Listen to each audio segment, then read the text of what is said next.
Yep, make sure you're in this box. There. There we go. Okay. Okay. They both are named. Are you ready? Not Yep. yet. Go ahead. Gary and Bets, you're in. Okay. And then here's the rest of the audience. Hello. And now to Mr. Cole. You guys ready? Yes, we're ready. Alrighty. Life, liberty, and the pursuit of happiness. These principles were written in one of the greatest documents, arguably one of the greatest documents in American history, our Constitution. Our government was set in place. Our government was created so that no single man or woman could have too much power. In order to check the power of the president, the founding fathers established a Senate. One particular senator went above and beyond his call of duty to help create a limited government and a more free United States. And that senator is Republican Senator Rand Paul from Kentucky. Despite their recent approval rating, Senator Paul is one of the senators that maintains a high approval rating with about 98%. What does a college student know about politics or a politician in general, you might ask? Well, I have extensively researched and listened to Rand Paul speak. I am currently reading a book written by his father, Dr. Ron Paul, with him contributing, and I have listened to him speak.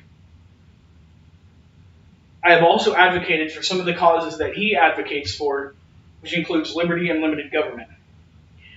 Now I propose the question, why should you care? Why should anyone care about a politician especially? Well, the answer is easy.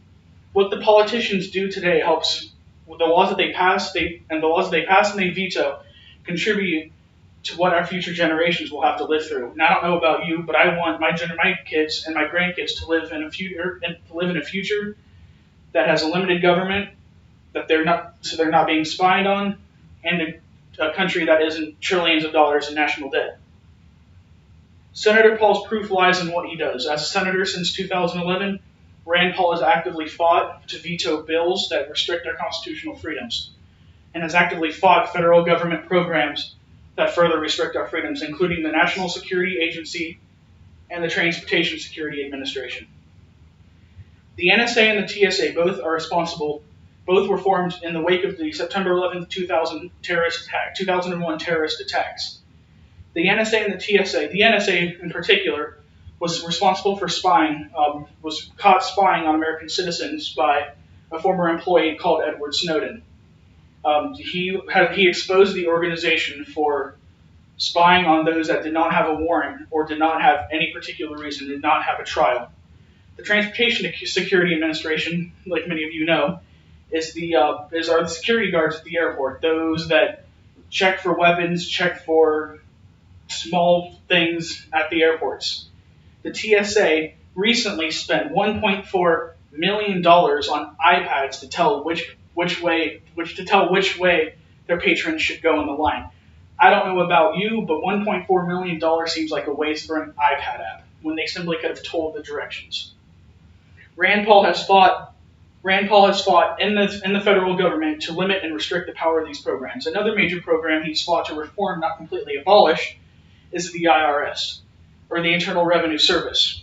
The IRS has been responsible for taxing citizens at a ridiculous amount. After all, we did go to war with the British. Part of the reason we went to war with the British was for improper taxation without representation.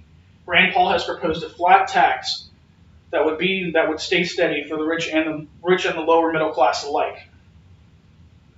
Next is his proven leadership outside of the Senate.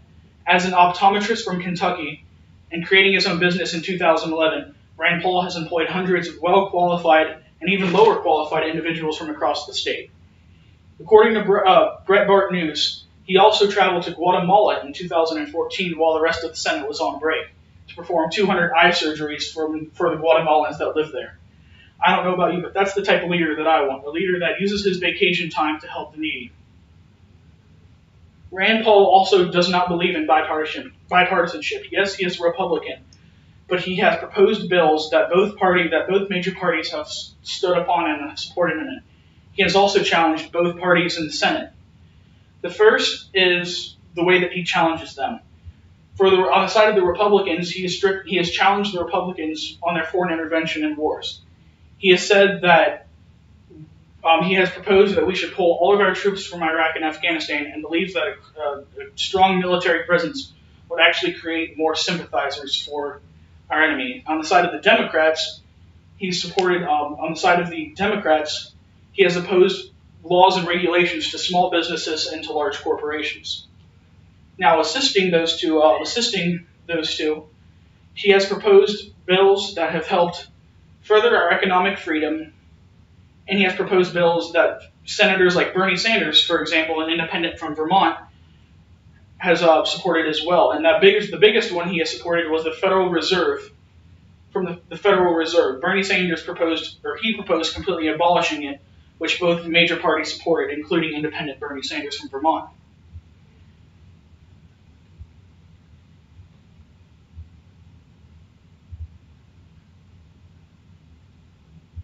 In conclusion, despite his short time in the Senate, Senator Rand Paul has created a new partisanship effort.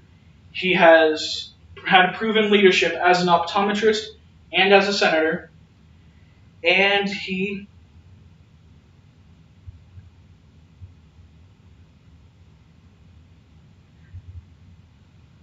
has fought to abolish programs that further restrict our constitutional rights.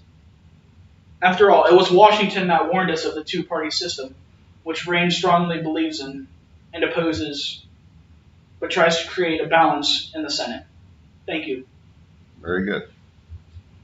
Yay! Excellent. Good job, Cole. Thank you. It's still You're a good recording. speaker.